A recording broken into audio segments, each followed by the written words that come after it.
ایک حدیث سنا کے میں بات ختم کرتا ہوں. ایک حدیث آپ آج مجھ سے لے لیں, ساری زندگی خوبصورت ہو جائے گی. صرف ایک حدیث سناؤں گا, ایک, اور پوری زندگی میں رنگ بھر جائے گا, پوری زندگی میں رنگ بھر جائے گا. صرف ایک حدیث.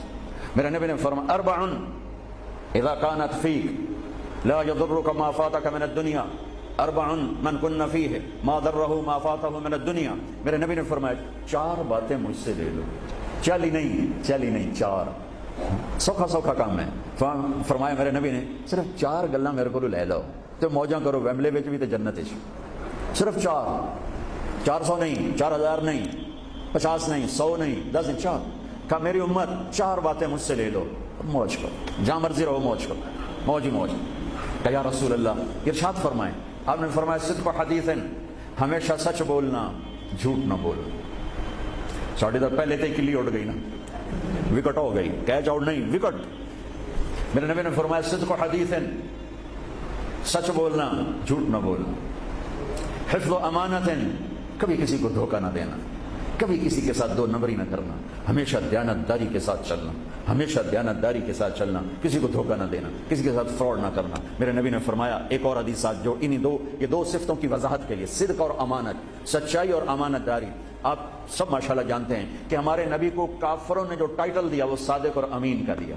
اگر آپ مجھ سے سوال کریں اسلام کو دو لفظوں میں سمجھاؤ تو میرے پاس جو دو لفظ ہیں وہ علماء نے بتائے ہیں, سچائی اور امانت داری, دیانتداری. آپ مجھ سے پوچھو سارے کفر کو دو لفظوں میں بتاؤ, سارے کفر کو دو لفظوں میں, تو میرے پاس دو لفظ ہیں جو علماء نے بتائے ہیں, جھوٹ اور فراڈ, جھوٹ اور دھوکے بازی. جھوٹ اور دھوکے بازی ساری دنیا کا کفر اس میں جمع ہے, اور سچائی اور امانت داری ساری دنیا کا اسلام اس میں جمع ہے. میرے نبی نے فرمایا میرا امتی ہر گناہ کر سکتا ہے, دو کبھی نہیں کرے گا, دو کبھی نہیں کرے گا. ایک جھوٹ کبھی نہیں بولے گا, ایک دھوکہ کبھی نہیں دے گا. لیکن میں درد سے کہتا ہوں مسلمان نام ہی جھوٹے کا پڑ کے, اور فراڈیا ہی مسلمان ہے, اور جھوٹا ہی مسلمان ہے.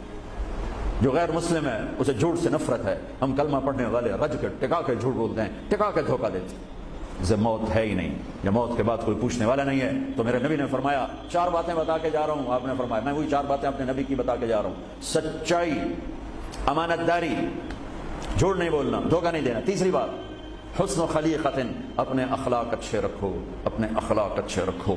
معاف کرنا بھی سیکھو, معافی مانگنا بھی سیکھو, درگزر کرنا بھی سیکھو, اور جھکنا بھی سیکھو. سخاوت سیکھو, محبت سیکھو, دلداری سیکھو, تواضع سیکھو, عاجزی سیکھو, خدمت سیکھو. لوگوں کے سامنے بچھنا, جھک جانا سیکھو. اکڑنے والے ٹوٹ جاتے ہیں, بچھنے والے کامیاب ہو جاتے ہیں. جس شاخ پہ پھل ہوتا ہے وہ نیچے جھک جاتے, جو شاخ خالی ہوتی ہے وہ اوپر کھڑی ہوتی. تو تیسری بات فرمائی اخلاق ٹھیک کرو. سارے اخلاق کا ایک جملہ بتا دیتا ہوں, سارے اخلاق کا ایک جملہ بتا دیتا ہوں. میرے نبی کا فرمان احسن الی من اساء الیک, جو تمہارے ساتھ برا سلوک کرے تم اس کے ساتھ اچھا کرو. ایک جملہ.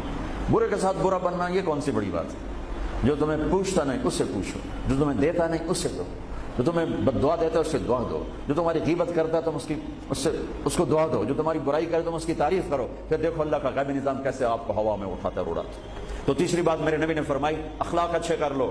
چوتھی بات میرے نبی نے فرمائی, چوتھی بات, آخری بات, عفت فی طعمۃ, عفت فی طعمۃ, جہاں مرضی رہو رزق حلال کماؤ.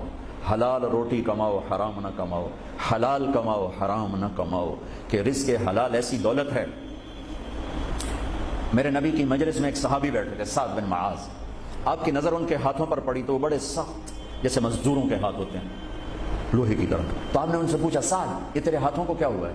کہ یا رسول اللہ میں بچوں کے لیے روٹی کماتا ہوں اور اس کے لیے دہاڑی کرتا ہوں, مزدوری کرتا ہوں, تو اس سے میرے ہاتھ سخت ہو گئے ہیں. تو آپ مجھے دیکھو. آپ نے ان کا ہاتھ پکڑا اور ایسے بوسہ لیا سب کے سامنے, اور فرمایا بچوں کو حلال کھلاتے ہوئے, حلال حلال, شراب بیچ کے نہیں, جوا چلا کے نہیں, بچوں کو حلال کھلاتے ہوئے جو ہاتھ ایسے ہو جاتا ہے اس پر دوزخ کی آگ حرام ہو جاتی ہے. ایک حدیث بھائیو لے لو, میں لے لوں, میں بولنے والا بھی محتاج ہوں, آپ لے لیں, آپ سننے والے بھی محتاج ہیں. اللہ کی قسم دنیا بھی ہماری بن جائے گی, آخرت بھی بن جائے گی. تبلیغ کا کام ان خوبصورت صفات کو سیکھنے کی محنت ہے. آپ سب سے گزارش کرتا ہوں کہ اور زیادہ نہیں تو مہینے میں 3 دن ضرور آپ جایا کریں تبلیغ کے ساتھ. انشاءاللہ اس سے آپ کو بہت فائدہ ہوگا, بہت خوبصورت زندگی نصیب ہوگی. اور آخری بات یہ کہتا ہوں اگر آپ کسی سے لڑے ہوئے ہیں تو اٹھ کر صلح کر لیجیے. اچھے 4 باتوں میں ایک بات ہے اچھے اخلاق، اور اچھے اخلاق والا کسی سے لڑ کے بیٹھ نہیں جاتا، اس سے راضی ہو جاتا ہے، اس کو راضی کر لیتا ہے۔ اگر آپ جہاں انسان رہتے ہیں وہاں جھگڑے بھی ہوتے ہیں، کسی سے آپ ناراض ہیں تو معافی مانگ لینا، معاف کر دینا، تو اللہ آپ کے پچھلے سارے گناہ معاف کر دے۔ اور میاں بیوی آپس میں لڑے ہوئے ہوں اور وہ آپس میں صلح کر لیں، تو یہ صلح اللہ کو اتنی پسند ہے کہ اللہ دونوں میاں بیوی کے پچھلی زندگی کے سارے گناہ معاف کر دیتے۔ تو بھائیو، محبت سے رہو، پیار سے رہو، اپنے نبی کی زندگی کو سیکھتے سیکھتے چلو، انشاءاللہ دنیا بھی ہماری ہے، آخرت بھی ہماری ہے۔ السلام علیکم۔